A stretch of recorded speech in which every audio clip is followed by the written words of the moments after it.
Kenya is at this point sugar-starved, according to the government, and needs 200,000 metric tons to meet the consumption demand. Importation is therefore inevitable. The opposition, however, fears the imports will flood the market and kill an already ailing local sugar industry. We realize we have a deficit. It's Kenya that declares that there is a deficit. Nobody can come into our country and tell us that there is a deficit. We also are the ones who tell the rest of the world how big or small that deficit is. In return, Kenya would export beef and dairy products to Uganda.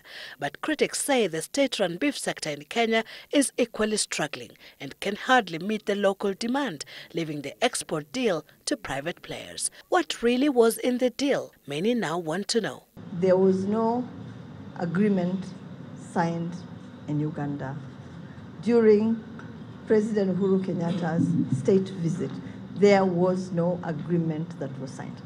If there was one that was signed, it was definitely signed away from us, right, and by other people that are not part of government. The only document that was signed during this visit was signed during the business forum. And it was signed between the chairman of our Chamber of Commerce and the chairman of the Chamber, or chairperson actually, because it's a lady, of the Chamber of Commerce of Uganda.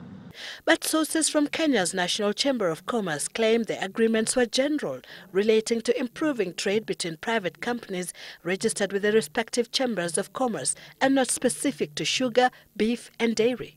Under the said deal, however, Uganda has been allowed to bring in 97,000 metric tons out of the 200,000 needed.